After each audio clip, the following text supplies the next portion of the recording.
"Can you pretend to be my husband tonight?" the poor widow asked, not knowing he was a rich rancher.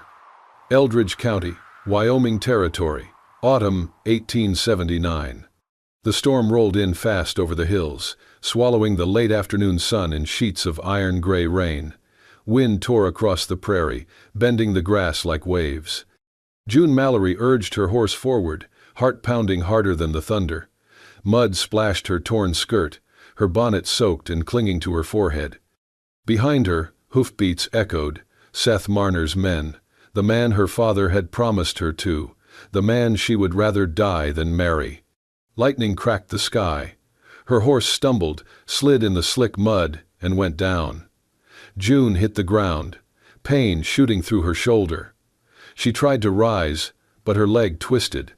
The horse scrambled up and bolted into the storm. There was only rain and the shallow pull of her breath. Then came another sound, slower hoofbeats, steady, approaching. A tall man on a black horse emerged from the rain. His hat brim dripped water, shadowing a face carved by solitude. He looked down at her. "You hurt?" His voice was low, roughened by wind. June swallowed, clutching her side. I fell. My horse." He swung down, boots sinking in the mud. Without asking, he lifted her, draped his heavy coat over her shoulders. "You'll freeze if you stay out here," he said. "Relay station's a few miles east. Can you ride?" She nodded, though her ankle burned. He helped her onto the black horse, then mounted behind her, his hand steady at her waist. They rode through the rain until lanterns appeared, the Eldridge stage post. By the time they reached the porch, both were soaked. The attendant hurried them inside. The smell of wet hay and coffee filled the room.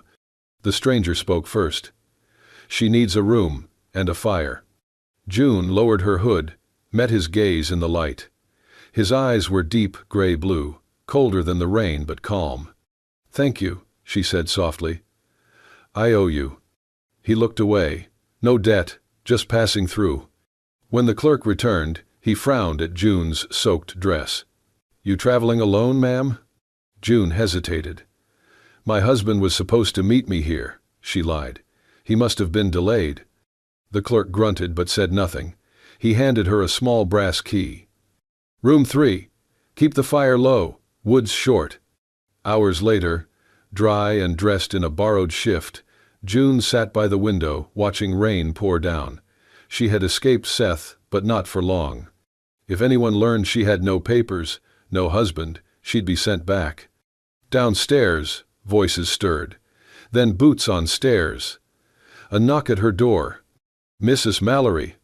Her blood ran cold. She hadn't given that name. She opened the door a crack. It was the rider. His shirt was clean now, sleeves rolled, the lamplight drawing gold from his damp hair. "The clerk says the marshal's come," he said quietly. "They're checking lodgers. You'll need proof you can stay. They don't like women alone." June's breath caught. "Proof?" He nodded. "Marriage license. Or a husband." Footsteps neared, the marshal's voice, low and firm. June's mind spun. If they sent her back, Seth would find her. The marshal stopped at the next door. She looked up at the stranger. His eyes met hers, steady, unreadable. "Please," she whispered. "If they find out I'm alone, they'll send me away. I have nowhere else to go." The marshal's boots drew closer.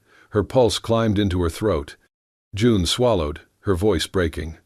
"Can you pretend to be my husband tonight?" she asked, trembling. "Just tonight."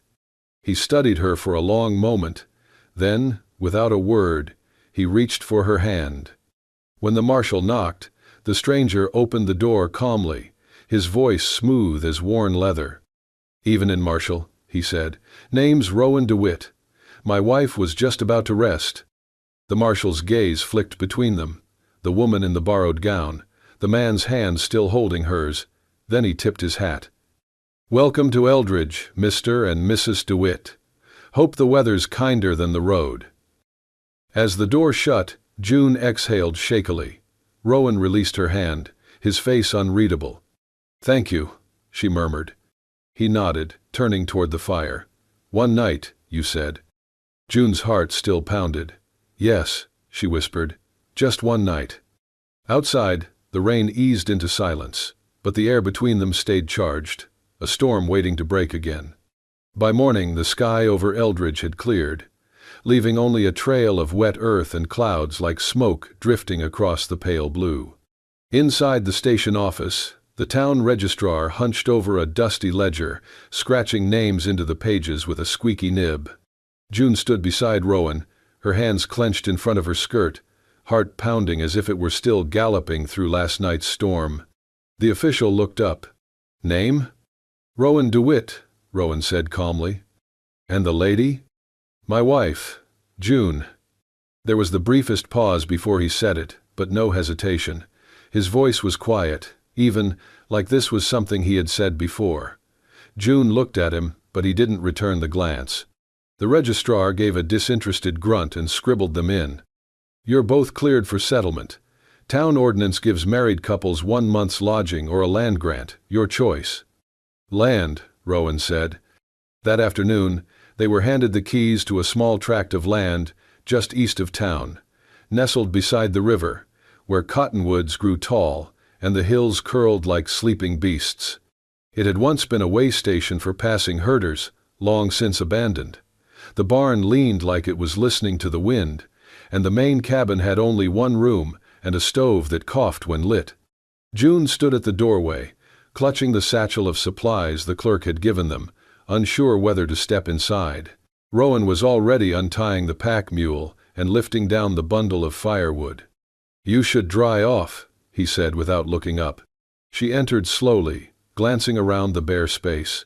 One bed, one chair, a table so warped it tilted toward the stove. "This place is.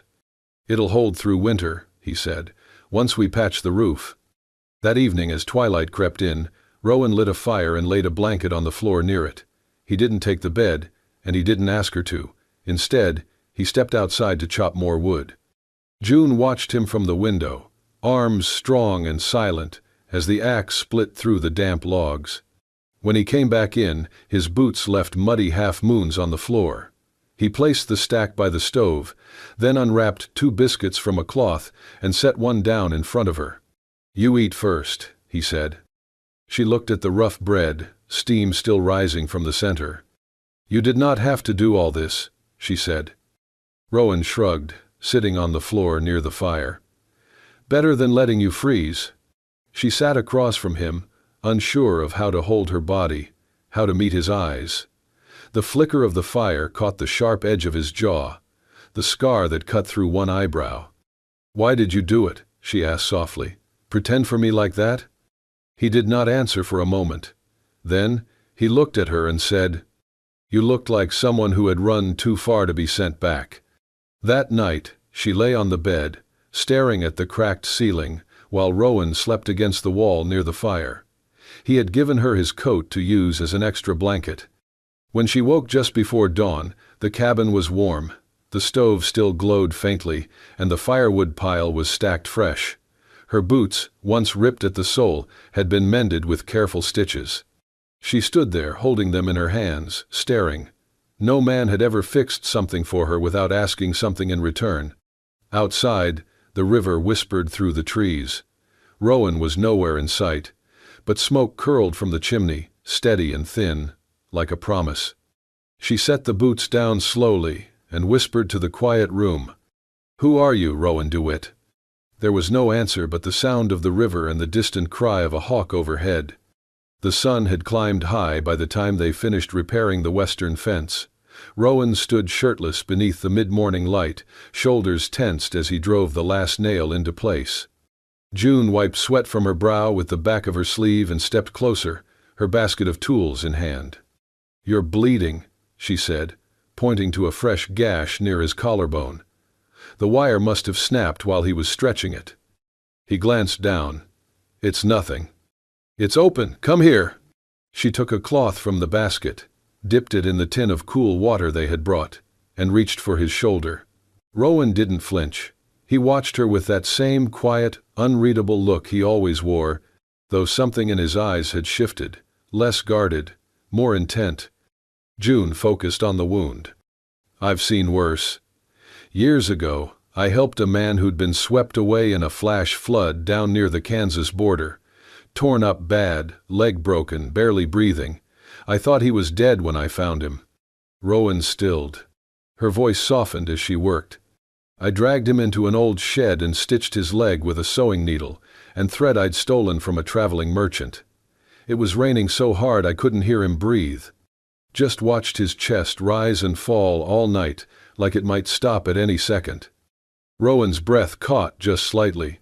She dipped the cloth again, rinsed the blood from his skin. He never said a word, just stared at me with these pale gray eyes like he was trying to remember who he was. She met his gaze then, almost startled by how familiar it suddenly felt. "I never even knew his name," she said. "He passed out holding my hand and was gone by morning. I never saw him again." Rowan's voice was quiet. "You saved me." June froze. He looked at her, steady, certain. "That flood, 5 years ago, south of Abilene, that was me." She stared at him, lips parted, cloth still in hand. "I remember the fire in your hair," he continued, "and the sound of your voice. I remember thinking I'd die in a stranger's arms, and for some reason, it didn't scare me." June's throat tightened. I don't remember your face, just your hands. You held mine so tight, like if you let go, you'd vanish." His gaze softened. "You were the only light I saw in that darkness." She looked away, blinking fast. "Why didn't you say anything before?" "I wasn't sure, not until now." His voice dropped. "But I came west, hoping to find you, not knowing your name, just chasing the memory of someone who pulled me back from the edge." June couldn't speak. The air in the field felt heavier, but not with heat. "I'm no hero," she whispered.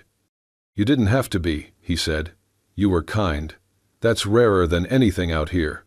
She pressed the cloth once more against his skin, hand trembling slightly. Their eyes met again. Something old and nameless passed between them, like a thread stretched across time, frayed but unbroken. When she pulled her hand back, he caught it not tightly, not possessively. Just held it like he had that night in the storm-soaked shed.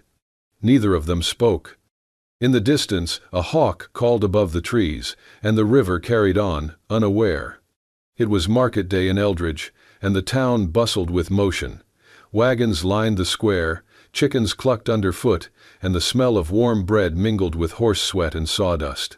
June walked beside Rowan through the narrow lanes, holding a folded list in her hand. She felt more at ease in town than before. People no longer stared at her with suspicion. They saw her with him, and that was enough. Rowan carried a small sack of grain over one shoulder.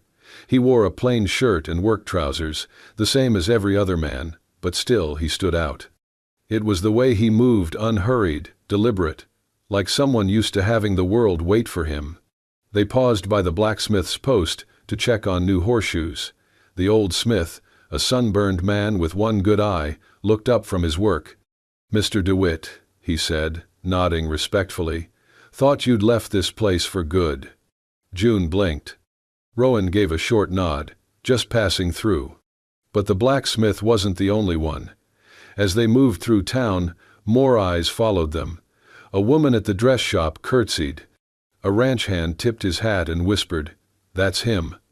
Children stood still at the candy stall. And someone said it aloud. "Rowan DeWitt," a merchant called out, smiling as he handed over a bolt of cloth to another customer. "Well, damn.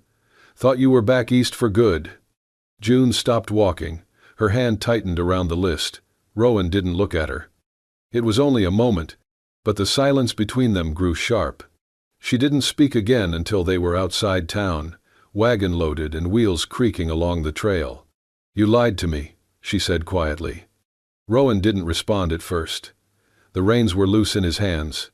The horse trudged forward. "I never lied," he said. "I just didn't tell you everything." She turned toward him, her voice brittle. "You let me believe you were just a drifter, just someone who helped me out of kindness." "I did help you out of kindness.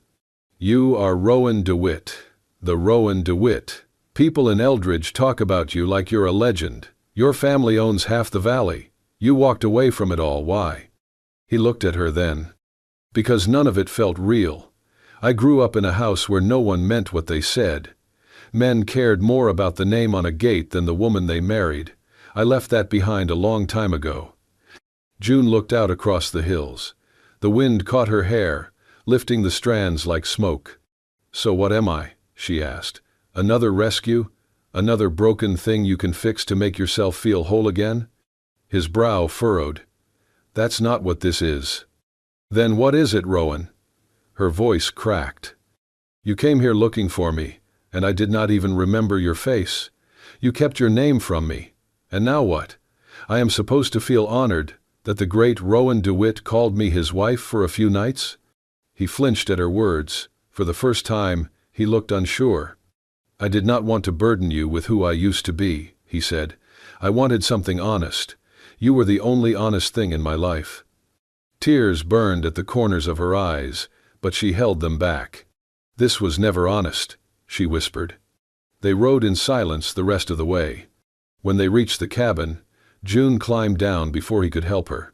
That night, she packed what little she had into the canvas sack she had arrived with. She left his coat folded neatly on the chair and placed the mended boots by the door. She did not wake him. She walked into the dark alone, following the river's edge, her footsteps silent beneath the rising wind. The night was colder than it should have been. The sky was clear, but the wind had teeth. June walked fast along the riverbank, trying to ignore the ache in her feet and the way the shadows seemed to shift behind every tree. She had no plan, no destination, only the instinct to run. A rustle in the brush made her stop. She turned, too late. Rough hands grabbed her from behind. A cloth pressed to her mouth, a voice snarled in her ear. "Did you think you could run forever, girl?" She struggled, kicking, biting, but it was no use.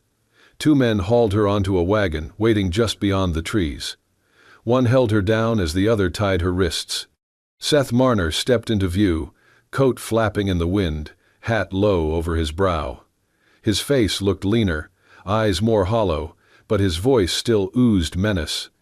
"I paid good money for you," he said, "and I always collect my debts." June spat at him. "You paid for silence, not marriage." He pulled out a folded sheet of paper from his coat pocket. "Signed and sealed. You're mine, June. That preacher didn't file the annulment, and the law's on my side." She stared at the paper, her breath ragged. "You forged that." He smirked. "Prove it."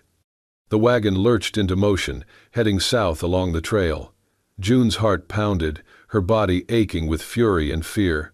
She prayed someone would see, someone would stop him. But no one came. Until the second night. They had stopped at an old cattle camp, barely more than a ring of stones and canvas tents. Seth's men were drunk, laughing around the fire. June sat tied to a fence post, lips cracked, wrists raw. Then, in the distance, came the sound of hooves. Fast, alone. A figure emerged from the dark, riding hard. Rowan. He rode straight into the camp, no gun drawn, just fury burning behind his eyes. "Let her go," he said, voice steady as steel. Seth stood. "You again. Thought you'd had your fill." Rowan dismounted slowly, calmly. "She's not yours." Seth laughed. "You think you can waltz in here, unarmed, and play hero? That girl belongs to me." "No," Rowan said. "She belongs to no one." Before Seth could reach for his pistol, Rowan was on him. The fight was brutal, quick. Fists cracked against bone. The other men scrambled, surprised and half drunk, but Rowan moved like he had nothing to lose. One of Seth's men lunged with a knife. Rowan took the cut across his ribs without pause, knocked the man flat. Then he was beside June, cutting the ropes with a hunting blade he had pulled from his boot. "You all right?" he asked, breathing hard. She nodded, tears streaking down her dirt-covered face. He pulled her onto the horse and climbed up behind her, blood darkening his shirt. The camp came alive with shouting, but Rowan kicked the horse hard, and they vanished into the dark, wind screaming through the pines. They rode through the night, torches flickering far behind them like angry fireflies. The hills rose up like guardians, the path winding treacherously down toward the river. By dawn, they reached Eldridge. People gathered as the two riders approached, June clinging to Rowan, his arms around her, clothes torn and blood-soaked. He slid from the saddle, nearly collapsing. Gasps rippled through the townsfolk. Someone ran to fetch the doctor. Rowan leaned on the saddle horn, barely standing, but his eyes never left June. "You came for me," she whispered. "I would have crossed every mile between here and hell," he said, voice hoarse. She caught him as he staggered. Together, they stood in the orange glow of morning, broken and whole all at once, as the town watched in silent awe. The doctor had stitched Rowan's side with steady hands and few words, then left him with a bottle of laudanum and a warning to rest. But Rowan didn't rest. Word traveled fast in Eldridge. By the end of the day, the telegram had reached his father. The elder DeWitt arrived the next morning. He came in a black coach, drawn by a team of glossy horses, his presence as cold and sharp as the winter wind that blew in behind him.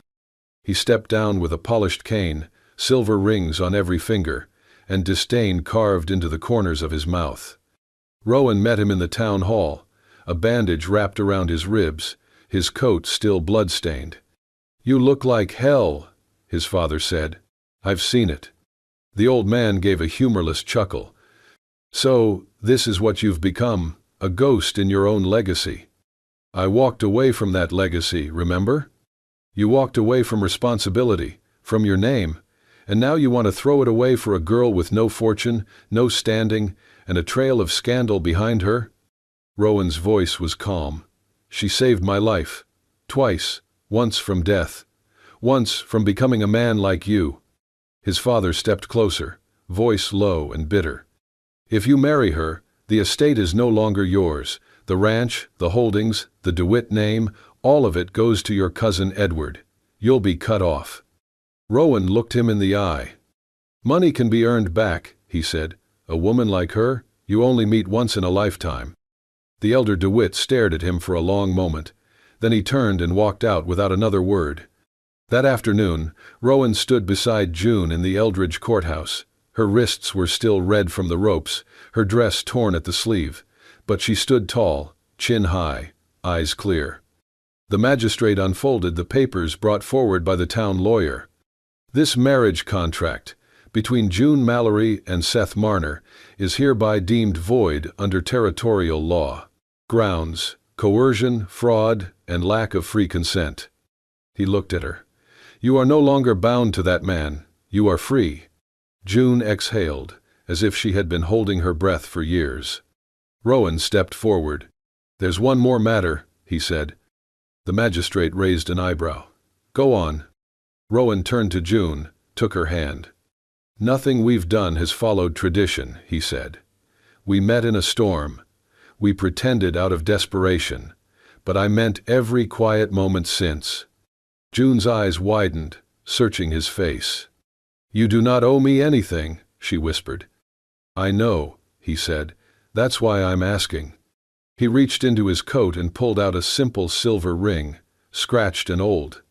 "My mother's," he said. "It's not much, but it's real, like this." June's voice trembled. "Is this what you want?" He nodded. "Only if you say yes."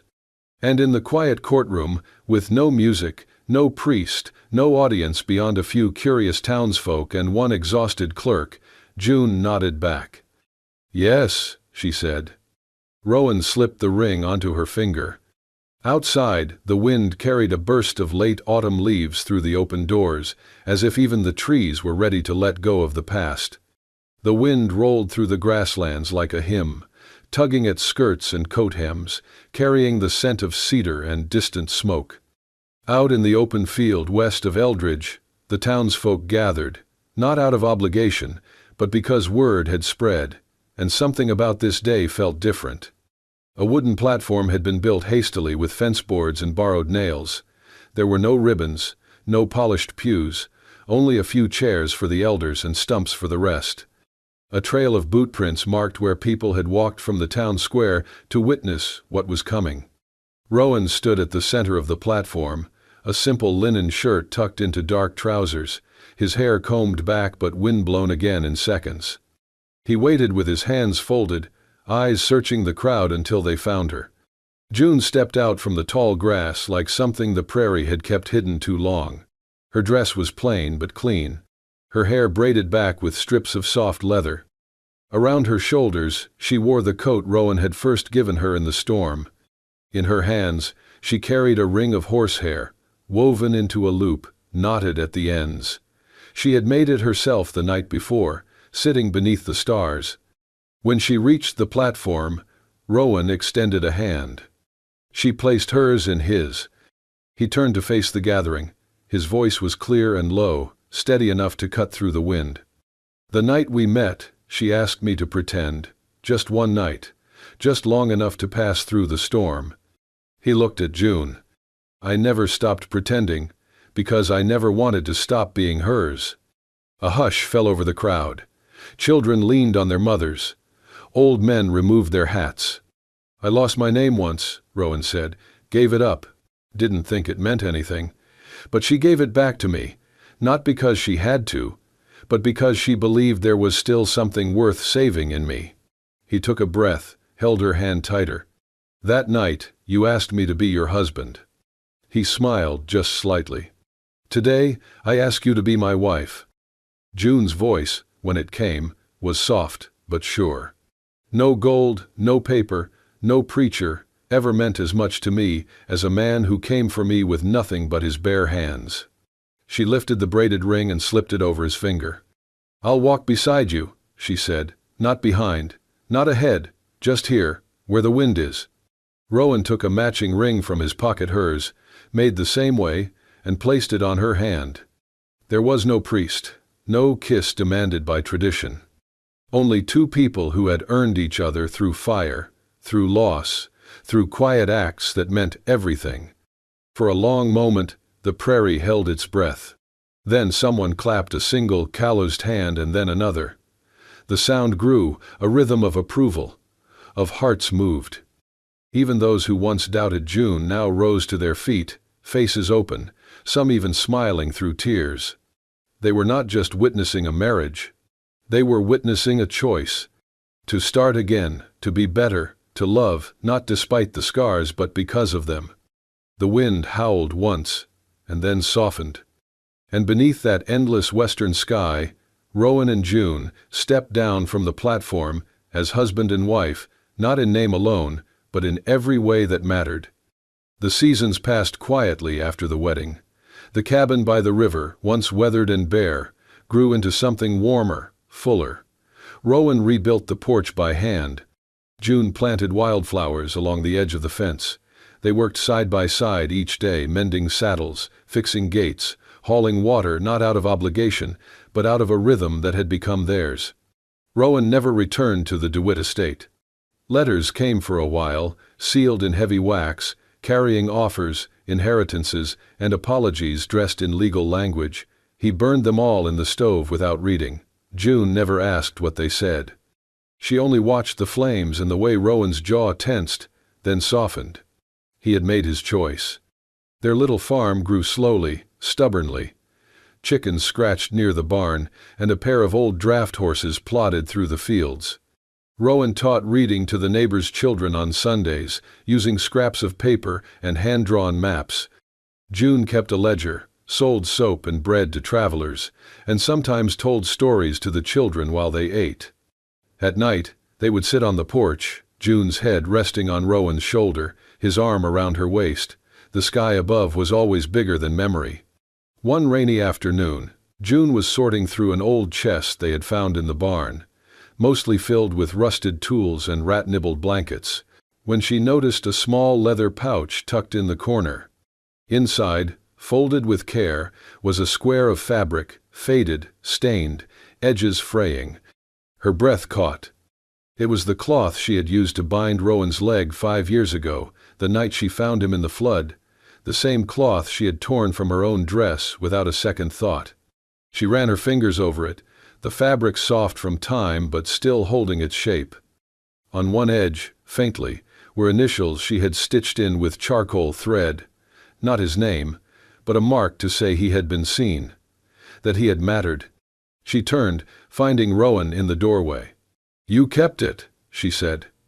He didn't need to ask what she meant. He simply nodded. "You saved me twice," he replied.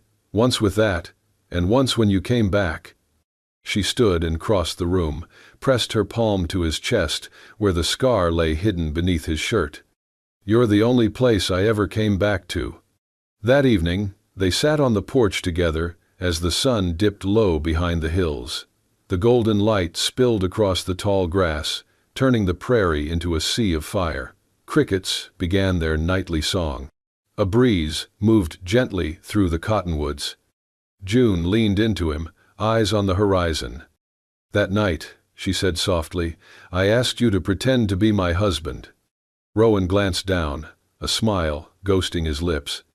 "I remember." She turned to him, her voice steady and full.